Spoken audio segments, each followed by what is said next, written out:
Welcome back to project number 3 of this section. And this project is going to be the most exciting one, because now we will take everything that we learned in the first 2 projects to a whole new level and build a really cool and amazing game. And this is the game that I was talking about, and it's called the Pig game. Now this project here is really going to be a practice project. So a project where you and me will together reinforce all the skills that you have learned up until this point. Because remember from the last section, reinforcing knowledge is one of the most important things that you can do to learn, right?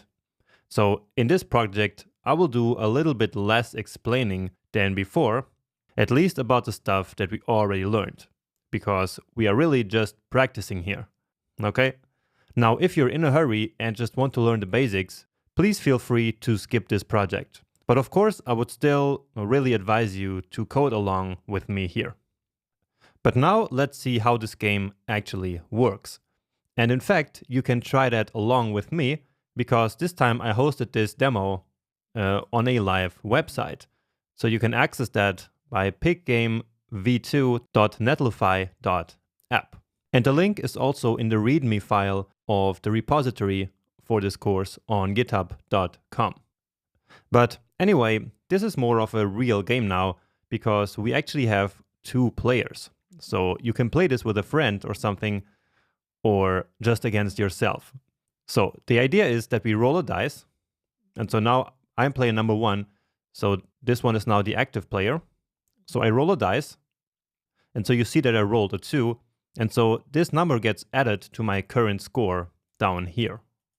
Okay, so this is my current score for the current round, and this here is my total score. And so let's see how that's going to work. So I can roll the dice again now if I want to.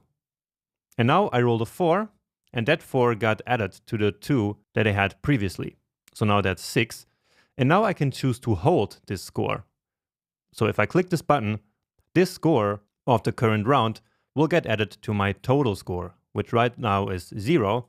And so when I hold, then my score will be 0 now, and we switched to player number 2. And now I can click roll dice again. So we rolled a 2, and I can hold again. And so now player 2 has 2 points.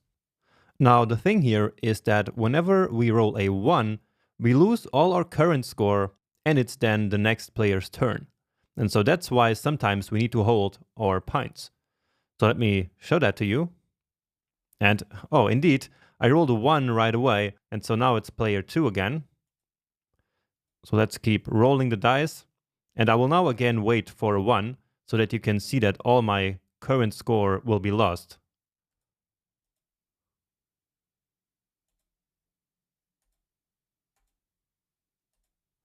So that's a lot of points already there. And now I rolled a 1, and the player lost all the points. Okay, so I could have held the points, and then I would have added all these points here to my score. So let's do that here. And again, a 1. And so, yeah, now here I hold, and I added them to these points. And I think by now you get how the game works, right? So the first player to reach 100 points then wins the game. But I will now not demonstrate that, because that's going to take too long. So we have these 2 buttons here, and then we also have, just like in the previous game, a way of resetting the game. So when I click here, as you might expect, this dice will disappear, and all the scores are set back to 0. And to understand this game a little bit better, for this application I designed something called a flowchart. So let's take a look at that. And this is what a flowchart looks like. So basically it's a representation of everything that can happen in the application. So on the left side we have in yellow the possible actions that the user can take. And then from there we see what happens in the application as one of these options is basically chosen. So as one of the actions is executed. So whenever the user rolls the dice, so clicks that roll dice button, then we need to generate a random dice roll. Then we display that dice roll, and then we check whether it is a 1. If it's not a 1, then add that dice roll to the current score, and of course display it. Right? So that is exactly the behavior that we saw when we tested out the game earlier, right? Now, if the dice roll is actually a 1, then simply switch the player. And so in this case, the dice roll will not get added to the current score. Next, the other option is that the user wants to hold his score, and then we add the current score to the total score. Once that is done, we must check if the score is above or equal 100. Because as I said, the player wins whenever the score is at least 100 points, right? And if it's not, then we just switch the player and the game keeps on running. Finally, when the user chooses to reset the game, we simply set all scores to 0 and set the player number 1 back to being the starting player. All right, so this is a very nice way, again, to visualize what happens in the application, and it's also a very good guide for us to actually implement the application in code. So usually, whenever I build a project like this one, I like to draw a flowchart like this. And it doesn't need to have all this precision right from the start, so we can just start out with a rough sketch without the complete plan of what we're going to build. But anyway, this is very helpful before we actually start writing code to have a good idea of what we will have to do. And if you want to build your own flowcharts that look like this, you can do so on diagrams.net. So that's where I designed this flowchart, and it's a very nice online drawing application that is completely free and really easy and fast to use. Okay, and so now, as always, let's open up our project folder. So I have the starter files here already, and now I need a new VS Code window. And then I just open the Picgame. And this time, since the application needs this whole space, let's actually put it here on a separate desktop. And then as we test out, I will just move here from one desktop to the other. So let's make this bigger this time. And so, like always, we already have all our files here. So let's take a look at them. And JavaScript. So here, as always, just the use strict. Then here we have all the styles that we need for the application, and we will take a look at them as we go through the project. And then finally, the HTML file. Okay, and I also actually included the image of this flowchart here for you, so that you can maybe take a look at it yourself to make sure that you really understand how it works. Okay, so take a minute or two to maybe test the app again and check out this flowchart before we actually start. All right. Oh, also, I wanted to show you that I have one image here for each of the dices. So dice 1 looks like this, like 2 looks like this, and so on and so forth. So we have one image for each of the possible 6 numbers. So that's going to be important later. But now let's just start to write a little bit of code here. Let's get ourselves a new terminal here so that we can take a look at the application as it looks right now. And here I like to minimize it a little bit. Live server. Okay. And so this is our live version of the Picgame. So again, we are here at this localhost at port 8080.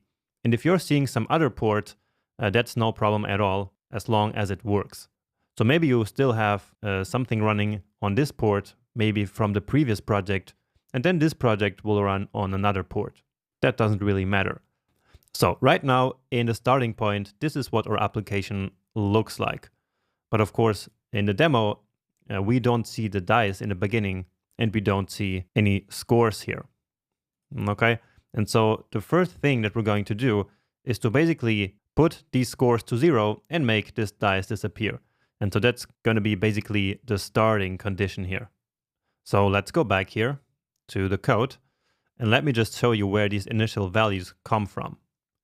So this is the 43 score that we just saw, and this is the 24. And so let's take a moment to inspect the code, because as you already know, we need the class names, and in this case also the IDs, to then identify and select the elements. So basically here we have one of these sections here for each of the players. And you see that the first one is player 0 and the second one is player 1. And I will explain you why the players are called 0 and 1 instead of 1 and 2, probably in the next lecture. So it will make sense by then, okay? But now about the scores, they are stored in this element and in this one here. And so you see both of them have the score class, but then each of them has a different ID. And so this time we need to select these two elements using their unique ID instead of a class name. So that's the ID of score -- 0 and score -- 1. So let's do that. So const score 1 and then document.querySelector. So this is the way that we learned it before. And now here we actually need the hash symbol. So score 0. So actually I'm interested in 0 here. Okay, and so again, now we used this hash because that is the selector for the ID. And the dot that we used to use is only for classes. Okay, now when we're selecting using an ID, then there's actually another way of selecting an element. And right now that's exactly what we're doing. So we're interested in IDs, not in classes. And so let me show you that other way of selecting elements that only works by ID. So let's call this one score 1. And then again, we use document, but then we're not calling query selector.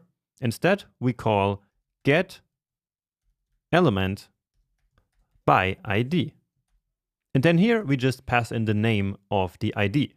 So just score 1. So without the hash here, because now we're not writing a selector, we are only passing in the name of the ID that we're looking for. Okay, so this works exactly the same as this, but the get element by ID is supposed to be a little bit faster than query selector. But I guess that's only relevant if you're selecting like thousands of elements at once. So usually I like to always use query selector, but I still wanted to show you that there also exists get element by ID. All right. And actually let's call these two here score 0 L, which stands for element, because you might then confuse maybe this variable here for simply the score value of player 0, right? And so in this case, we are making it really clear that this is a DOM element. So score 0 L. All right. Okay. So we're selecting these here, and now we can use the variables to do something on them. And again, we do that because probably we will need to do something with these selected elements multiple times throughout the application. And so we just define them once at the top of our file instead of having to select the same elements over and over again. So let's just add a comment here. And comments are also a good way of structuring the code and also of planning how we will build some features. So selecting elements. And so in this project, we will try to get a little bit more used to actually writing comments. All right. Anyway, let's now set these initial conditions of score 0 element. And then, as you know, we use text content, and then we set it to 0. All right. And now the same for score 1. Score 1 element dot text content to 0. And here we are specifying numbers, not strings, but JavaScript will then automatically convert them to strings to actually display them on the page. So if we go now to the application, that should already be in effect. And indeed, you see that now the scores are actually at 0. Great. Now all we have to do is to hide this dice here. And so let's do that using the technique that we learned in the previous project, which is basically creating a hidden class and then add that hidden class here at the beginning. Okay, So let's go to our style. And right now I don't have that class yet. So let's just create it. And I can close the terminal here. Let's just do that at the very end. So we create a class like this. And then we just set the display to none. So that's exactly the class that we had in the previous project as well. Okay, and so now we can just add that class to the dice at the beginning of the game. So that's easy enough. But first we need to select it. So let's call it dice L for the dice element. Let's check out what the ID or the class of it is. And here we see that it's actually just this dice class. So this image with this class of dice. So document.query selector dice. And so here we have the starting conditions. And now let's simply do dice element dot class list dot add, and now simply the string which contains the name of the class. And that's the hidden class. Give it a save. Let's check it out. And indeed, now the dice is gone. And let's see the HTML here actually. And now indeed, we have the hidden class here besides the dice class. Great. And then as we implement the roll dice functionality, of course, we will want the dice to be visible.